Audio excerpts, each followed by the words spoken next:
Welcome to Trans Canada Stories. I'm Sin Sweeney, and I'm joined by the lovely co-host, Emma Stanley. And in Trans Canada Stories, we're all about going beyond binary and telling stories of trans people as people. Welcome to the show.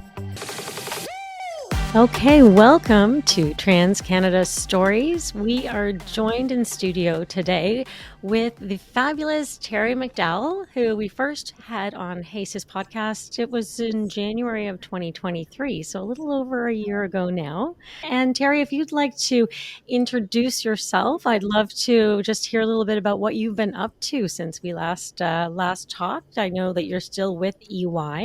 I don't know if you've moved around in there, but you're probably wearing a new hat with a national nonprofit organization too that we'd love to hear about. Yeah, thanks. Thank you, Sin, and good to see you again, Emma. Glad to be on. Some things have changed, much has stayed the same. I had the pleasure, as you said, to join you a little over a year ago on this podcast. And I am still at Ernst & Young, so EY is still home to me. Still serving as a tax partner there, kind of a senior advisory partner these days. So more a consultant within the practice to other partners in the practice. So that's exciting, a new venture yet again, which always keeps things fresh. But outside of EY, a couple of things have kind of been taking my time as well. I did join the board for the US LGBTQ Chamber of Commerce. We're based here out of Toronto, but we're a national chamber, so we have representation across the country. That's been a very exciting experience. I admit I'm still learning how to be a board member in that organization, all the constituencies that we serve, but it's a very important avenue for the queer community, queer entrepreneurs, queer business, but also corporates to be involved and be connected across the networks. So that's been exciting. And also serving on another board that's not nearly as exciting for this audience as that one, but I also sit on the board of governors for the Canadian Tax Foundation, where I chair the finance committee for that organization. So obviously near and dear to my professional career. We have about 13,000 members across the country, so it's a big constituency. Representation from government, academia, and then the professional service firms, as well as taxpayers at large. So between those two things and my 9-to-5 job, I'm finding ways to keep busy.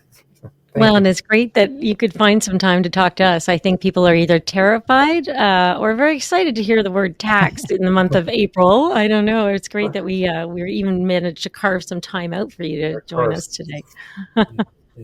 Yeah. Well, fortunately to say to the audience, we're not going to talk a lot of tax today, I don't think. So no tax.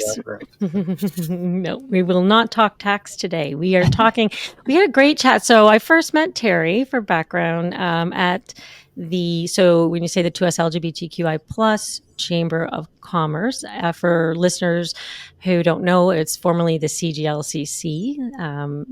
And we met at the awards back in 2022, where you took home the fabulous recognition of being the Business Leader of the Year. And then you came on and talked to us a little bit about that. And also we talked about inclusion in the workplace, because being a trans woman working in C-suite, having worked in various locations, you're in Toronto now, but you've been in New York and elsewhere, you've got a lot of really great experience and knowledge that you can share with listeners and helping them to think about elevating their careers if they're a part of the community, or how to be a better ally and more inclusive if they are not.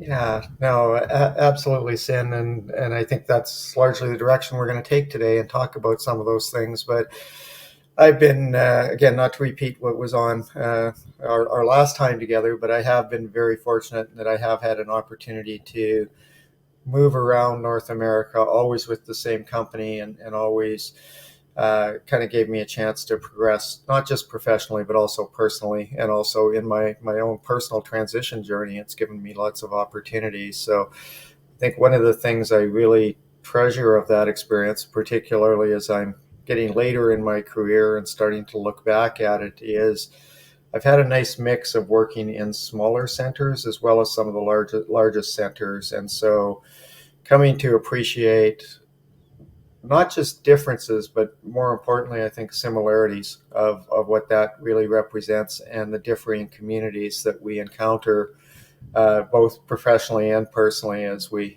go through our occupational and personal journeys in life, kind of thing. And I really kind of like to emphasize the similarities. People are people wherever you end up, and it's all about finding network and trying to create those allyships across the aisles, if you will. So. That's wonderful. First, working on the board of the on the tax board, do they have a strong inclusion commitment? Yeah, no, it's a great question because I've been in the profession for close to 40 years, and I've been a member of that organization for most of it. My own experience with the foundation, for what it's worth, has been very positive. I mean, I was invited to be on the board. I'm an open trans woman on Bay Street, all the rest of it. So that was never a factor. And not surprisingly, if you go back to the late 80s when I really joined that organization as a kind of newbie sitting in the back rows and listening, and then through the 90s, et cetera, I would have described it back then as an old boys club. It was, it was the typical Bay Street button down, black suit, blue tie, blue suit, blue tie kind of crowd, and that dominated. You started to see the demographic in the profession and in that foundation start to shift. I would say in the 90s, late 90s, Emma, but the shift was not towards true inclusion. What we did see was a lot more women represented, and the population started to become a little more gender balanced. I hesitate to say we've achieved gender parity. We're pretty close in terms of when you look at absolute membership numbers. It becomes pretty close. So the organization has evolved a lot. I think in terms of queer representation and gender diverse representation, all of those types of things, we're catching up. Is the way I would put it. We do have a DEI committee that's formed, and that goes across racial demographics, gender demographics, and as well the queer community is represented. But it is something that, as an organization, I would say it's been a little longer to take root in, but it's taking root because our constituent members have been paying attention for quite a period of time now. And so, of course, it comes from the membership, it comes from the grassroots. And I think that's really critical anytime we're talking about these inclusion mechanisms. So, in terms of, is it something that's been at the forefront of thinking? Of course not, but that's not the purpose of the organization, of course, either. It's to be welcoming to all, but it's a professional community. And so I haven't encountered resistance. I haven't encountered discrimination, to use that word, etc. But I think the understanding around why it's important and how to achieve the greater good and the importance of inclusivity, I would say it's a work in process, but a positive work in process is the way I'd like to spin it. So that leads me to my real question. You're working on two boards right now. One is sort of explicitly queer friendly, and its entire mandate, you could argue, is inclusion, and another one that's kind of had to grow into it through policy changes. What are the differences in your experience between those two spaces? And is the one driven by more lived experience different than the one that's driven more by top-down policy?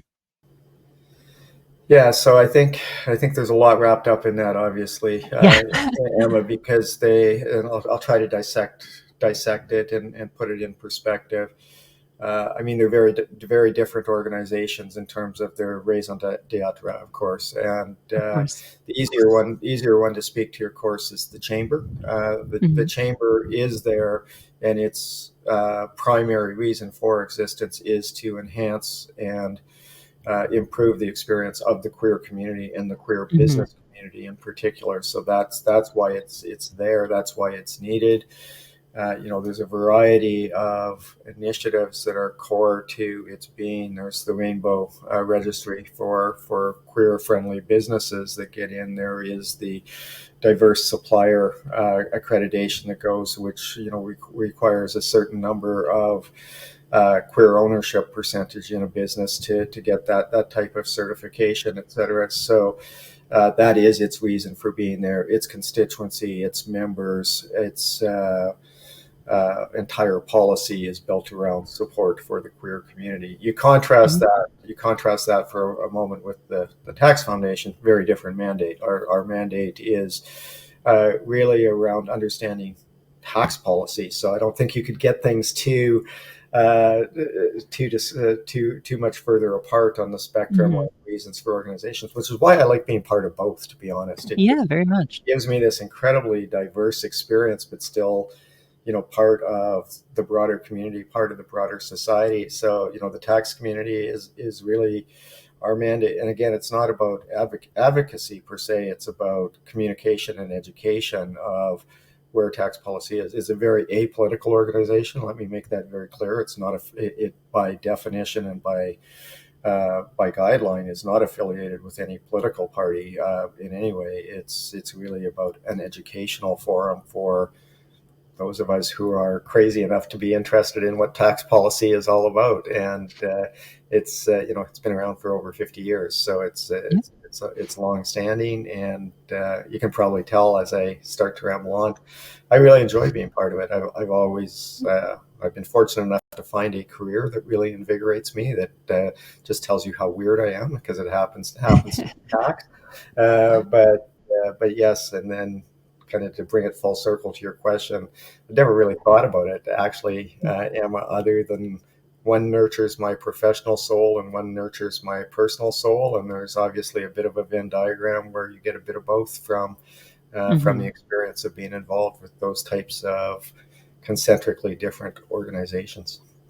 So, No, I love that. Alright, I thank find it you. very interesting. And yeah, how the two can kind of complement each other and feed your soul, like you say. I know when we yeah, talked a little bit about inclusion in the workplace when we were last talking, if you're in a situation where maybe you have a team member that is working with a client or you're in client management and you're working with a client and you're feeling like maybe they're coming into the client relationship and you sense some tension or that maybe there's some education needed there, or maybe there's just straight out language is harmful, transphobic. Let's dissect that a little bit of what are some opportunities on how somebody could address that if they're a third party working with a supplier, but they also have a team member, or if it's happening to them themselves on, what companies maybe have in place or, what kind of steps could be the way to work through that before you maybe have to make a decision on whether you're going to continue to work with that client or not, which is really yeah. challenging. Uh, Again, I'll share my thoughts, and to be clear, these are my thoughts, my experiences, etc. So I think it's going to vary across, what others have experienced and other organizations, etc. But I do think, and something that I referenced in our last chat, that I think sets the tone across the top is what I refer to as tone from the top. And so I'm quite proud of our organization. I think we've been out in the front foot of these types of initiatives, whether it's queer inclusion or racial diversity or just gender parity, those types of things. I think we were an early adopter in many ways and realized the need for this and the fact that it's just good business. But that's great lip service until it comes time to put these things in action. And so, speaking in terms of institutional safeguards or policy, if you will, it really has to come from the C-suite. It has to come from the top, and it's not dictatorial. It has to be lived and breathed by the presidential suite, the chairman, the executive committees, etc. And they have to be consistent in that messaging. They have to adopt, and they have to show that they have they have to show that they've got the backs of their constituencies. In a professional services firm like ours, your constituency is your people. It's your fellow partners, but also all of the staff that work with us.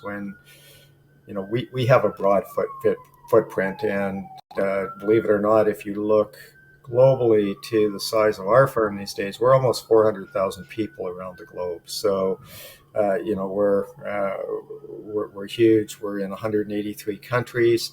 You run into geographic differences as well Mhm. as just sheer scale. You run into political differences, of course, and you run into legal differences in certain parts of the world, as we're painfully aware. So, but nonetheless, trying to get that consistency of tone from the top speaks to the internal part of what's there, and knowing that in my case, as a trans woman, I've got the support where it matters the most, and I'm going to get that support. That gives you that blanketed security, if you will, that sense of self, that ability to show up for your job every day unencumbered by inhibition of, are people noticing how I'm dressed today? Are people noticing how I speak today, as opposed to my professional credentials that I'm bringing to the table, which is why I'm there to begin with. That all speaks to kind of inside the walls, if you will. I think that the more interesting dynamic is when you're in a professional services firm, such as I am, you are dealing with external clients all of the time. And Mhm. those safeguards are not necessarily there all the time. So you deal with a range of clients across a range of industry, across a range of cultural DNA in those organizations. And as advisors, as third party contractors for those organizations, we can't dictate to them what those values can be. What we can do is bring our values to the table and continue to live our values, even in commercial relationships like that.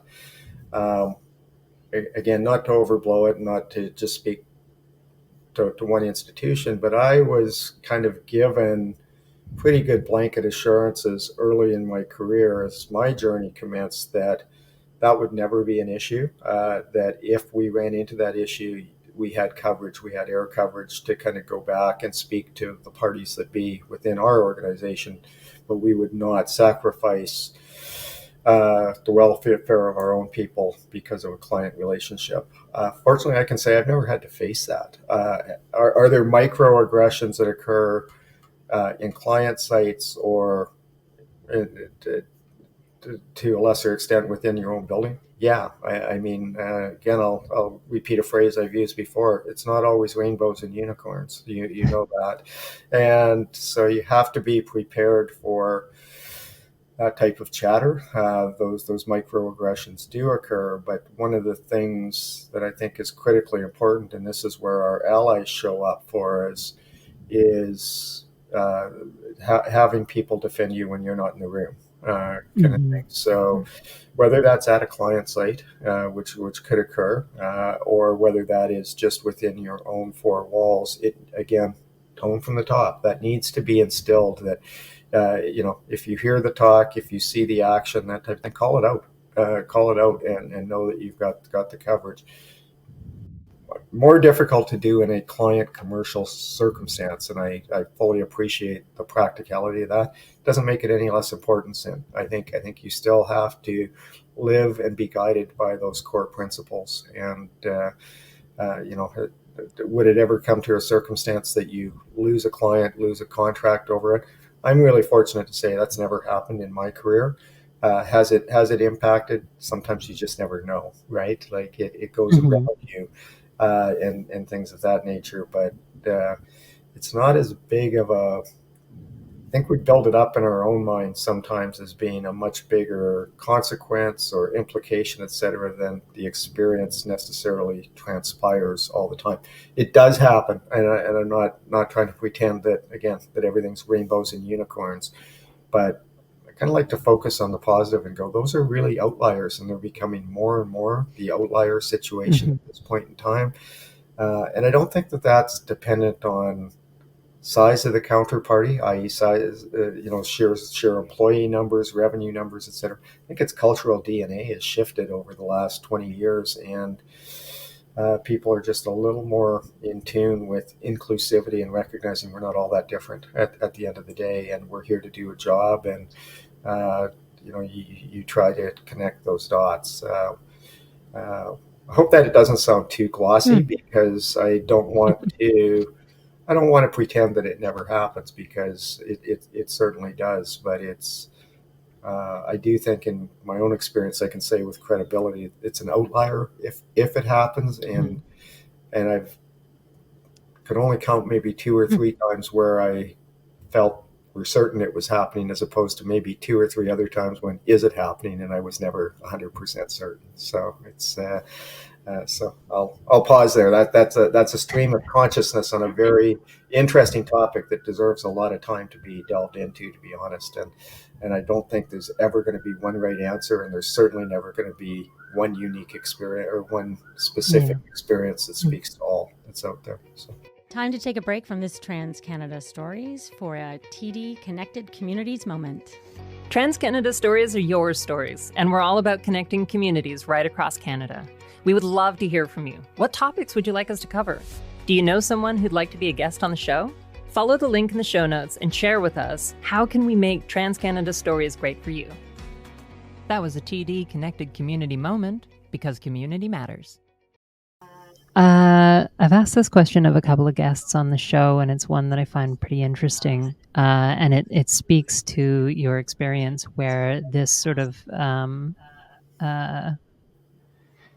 transphobia is getting to be more and more of an outlier experience, and we're very pleased with that. But as we move from a survival situation to maybe a more maintenance situation as far as queer inclusion in, let's say, the safer spaces, in services in corporate, what strategies do you think might need to change from companies to support maintenance?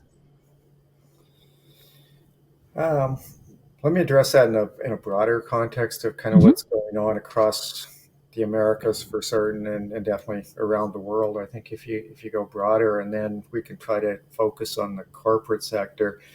I think despite all the progress, and despite the fact that I like to think we're past the survival stage for the queer community in general and the trans community in particular, and we're ideally creating environments for people not to survive but to thrive.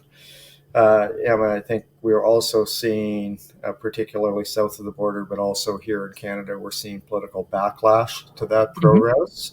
Uh, Worldwide, I would say, but yeah. yeah, very, very much against the trans community in particular.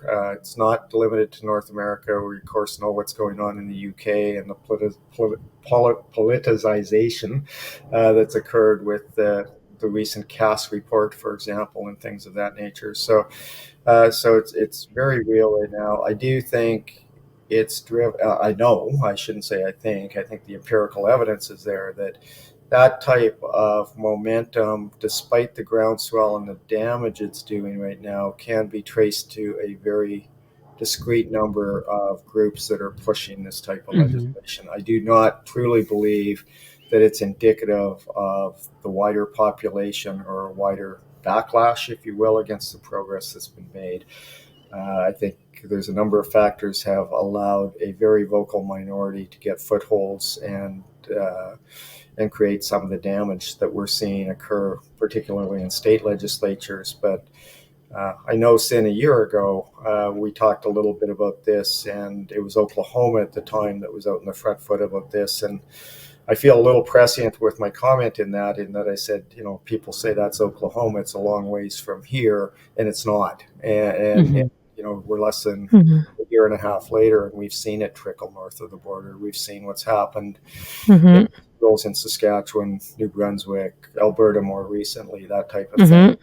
And it Areas really, of Toronto or areas of Ontario absolutely, yeah. as You well. look at the Mm-hmm. school systems are right in the Mm-hmm. GTA here, and those are, again, harmful examples that are there. So that rhetoric is out there. And again, Mm-hmm. to repeat the phrase earlier, it's not always rainbows and unicorns. That's the reality of the environment we're living in. So to get to your direct question, Emma, I think I always think of it in that context of it's those external forces that are going to put pressure on the corporate boardrooms and the corporate sector, et cetera. And when we go through periods like we're in right now, it's absolutely incumbent on the Bay Streets of the world to stand firm. There's a reason that companies adopted DEI. There's a reason that they adopt inclusivity, and it's not out of the pure goodness of their hearts or the better search for mankind. I'd like to believe that was the reason, but we're capitalists at the end of the day. Mhm. It's good business. It's good business. You know, you attract more talent in the door with Mhm. those policies. You get the best of the best in the door.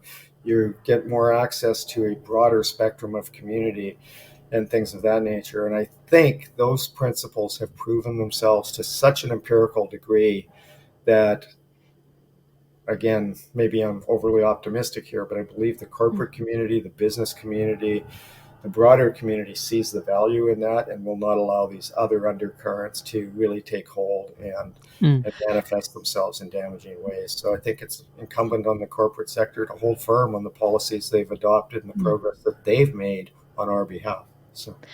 I'd love to jump in there a little bit just to see how, so, what I've seen and heard is with the groups being so strong with the messaging that they're sending, and it's really targeting that transphobic message to newcomers and people that have come from a culture where perhaps, they're not as caught up with human rights as around gender identity.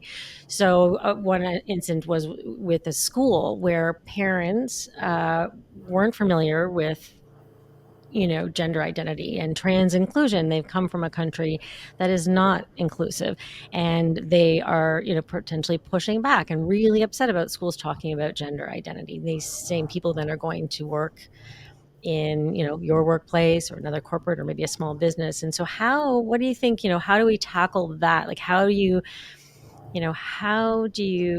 diffuse the strength of the message, the misinformation that's being sent specifically to those particular groups? Yeah, I mean that's a really interesting dynamics, and obviously we see a lot of it in the GTA because we're such a culturally, racially diverse center, one of the most diverse in the world, not just in the Americas, and so we see a lot of culture clash, if you will. But I think there's a lot of dichotomy in that as well. I mean, the same things that you're talking about, it's a lot of people end up in a Toronto of the world or a city like Toronto of the world because they see the freedom from those past Mhm. experiences, etc. But at the same time, that cultural DNA does follow certain demographics and it is there.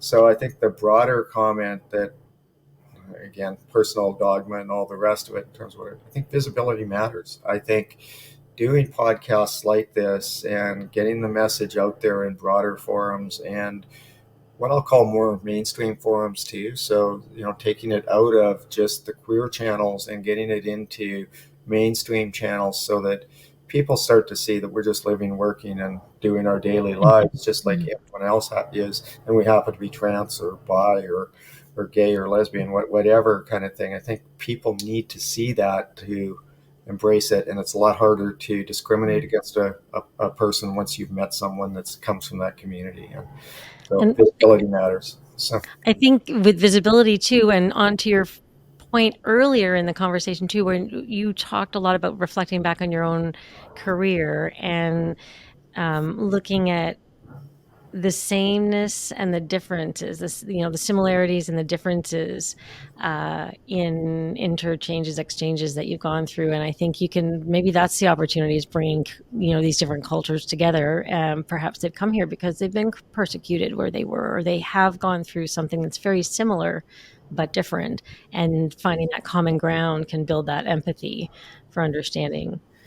yeah, and I think the whole immigrant situation is something that I can only speak to anecdotally, of course, because I don't have that lived experience. But the reality is, I have to believe people who come from other cultures, other countries, they come from what they know to the complete unknown.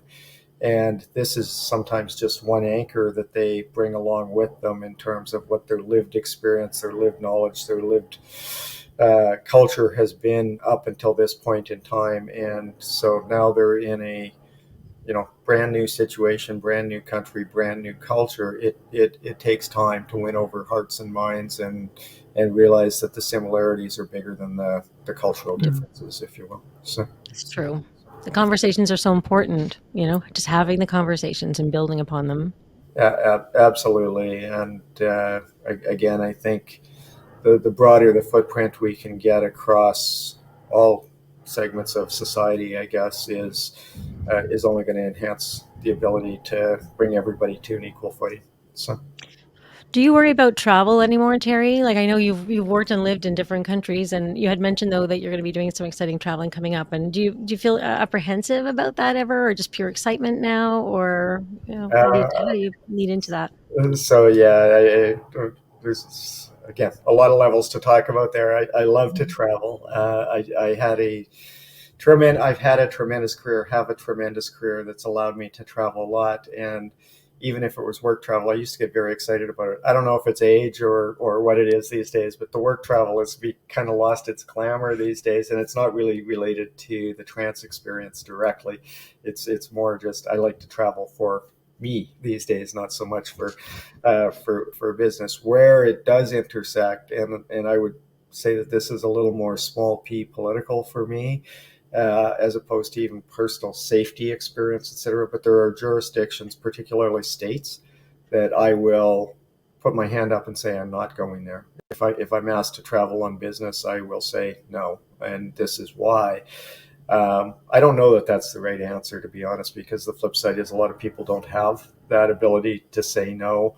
And so, do I set the wrong example by exerting influence and saying no? I'm not going to go there, but that I choose to spend my dollars in other areas. And um, I think to the extent I can influence decisions about where we spend our corporate dollars, etc. I'm not averse to being vocal about that and saying, "Have you thought about?" And I'm a little bit privileged because of position, experience, tenure, all the rest of it. I can put my hand in the air and say no, but I also want that to be an example for other people to say, I just don't feel safe going to, Mhm. and I'll name them. I don't feel safe going to Florida these days. I don't feel safe going to Tennessee these days. I don't want to go to Missouri these days. I don't want to go to Oklahoma or Texas these days because here's the laws that affect me when I'm there. And Mhm. I think that's more than fair to our people, and I think we have the ability to make those statements, kind of thing. So, long ways to answer your question. I still love to travel, Sin. I love to travel for personal enjoyment, etc. But I also appreciate there's politics in addition to personal safety wrapped up with those decisions greater than there ever have been in my past. So, No, it's great. It's great because yeah, it's like it's personal and corporate governance, good governance, and um, looking out for the safety for yourself, but also corporates have a responsibility of not sending somebody into a danger zone. And if that's the political, it might be safe for other people within the company, but if it's not for you, yeah, then they shouldn't I'll be give a sending you shout there. out. I'll give a shout out to the NBA still. I mean, it's almost 10 years ago when the first bathroom bill really came up in North Carolina at the time. And we have bathroom bills back, of course, at this point in time, but that was 2015, 2016. And the NBA All Star game was supposed to be in Charlotte that year. And they said, no, we're pulling it. And that was estimated to cost the local economy close to $1 billion. And it shut that bill down. So that is the power of economic Mhm. statement, if you will. And so I still go to that's such a powerful example in my mind. So, I know we're almost out of time. Can I just ask one other quick question, if you have a second? I was absolutely. just I know when we talked this time last year, I was eking up towards and had passed, I think, was 540 plus anti-trans bills that had been proposed in the states. Seems like a lot of them are falling and not going through now. And do you think that was though the overall strategy that it was always known that they wouldn't go through, but it was just meant to be that disruptor to catch the eyes of potentially more people that could be the target of mismessaging, if that makes sense? Yeah, no, it's certainly raised the temperature in the room to the highest degree that it's been in decades, kind of thing. And I think there's a lot more at stake than trans rights are near and dear to my heart, of course, and central to anyone listening to this. But I do think it's bigger than trans rights, and I think that was an easier wedge, if you will, for the parties that were behind these bills. The Alliance Defending Freedom, for example, that's constantly out there. You can trace almost every one of those bills back to that organization in one form or another. So it speaks to the very vocal and well-funded minority that is pushing this type of rhetoric. Lost the thread a little bit there, Sin, but in terms of, was it all about just bringing it into public eye? I actually don't believe so. I think that was one of the intended goals for certain, but I do believe that certain of the organizations thought that they would achieve everything that was on the table. They've done a lot of damage, despite the fact that so many bills have fallen by the wayside. We've seen it happen in states like Georgia, where they died sin die, and there's some 20 bills that happened in Iowa where the legislature closed and none of the bills got through. But they've opened the door to keep bringing them back, and I think I do think the real goal that was there is, let's move the goalposts and keep hammering on it. So I don't think we've seen the end of it either, and the only way to see the end of it is vote. Get out there and make your vote count, and let's stop this. And we have seen some positive trends on the voting front in recent elections, whether it's school boards or the last congressional cycle, etc. I know I'm speaking U.S. politics to a Canadian audience, but I think we're going to see it repeat itself here, and we already are, kind of thing. So I think that blueprint has now been imported into Canada, and we're seeing organizations trying to use it. The reality is we can also see the lived experience south of the border and make this a quicker circuit, if you will, to bring it to an end if people are paying attention. So exactly. Thank you, Terry. Thank you so much. Happy to join. So thank you. Yeah, thanks for joining us today. And we can't wait to hear about your travels and talk to you again. Hopefully we'll see you in Toronto when we're there later this year. And if you're out east here in Halifax or the Atlantic, you'll have to reach out to us. I'd love that. Okay, Emma, thank you very much. Thank you very much, Sam. Thanks so much for coming in. It's been wonderful having you. Be well.